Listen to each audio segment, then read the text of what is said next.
তাহলে আমরা কি করতে পারি?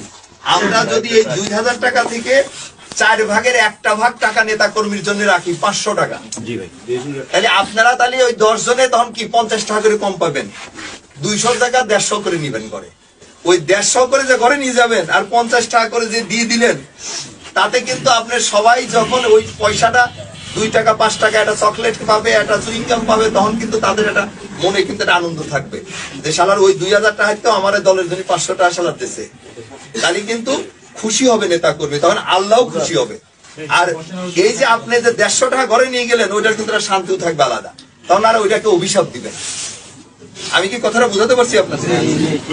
সেটা আমার কথা হাট বাজার ওএমএস ডিলারও দেখছেন তো চাঁদা তুইলা চাঁদার টাকা কিভাবে ভাগ করতে এবং কিভাবে কি করতে সবকিছু নেতায় শিখাই দিতেছে। তাহলে দেশটা কিভাবে চলতেছে একবার চিন্তা করে দেখেন তো। 2000 টাকা কিভাবে ভাগ করবো সেটারও মনে করেন কিন্তু ডিরেকশন নেতায় দেওয়া দিতেছে। দল কিভাবে চলবো চাঁদাবাজি গুলা সেই ডিরেকশন নেতায় দেওয়া দিতেছে। যদি কেউ সেই ডিরেকশনে কাজ না করে এর বিরুদ্ধে কাজ করবো সেটাও মনে করেন নেতায় বলে দিচ্ছে এর বিরুদ্ধে অ্যাকশন নিবে। দেশটা কি হয়ে গেল আরে ভাই?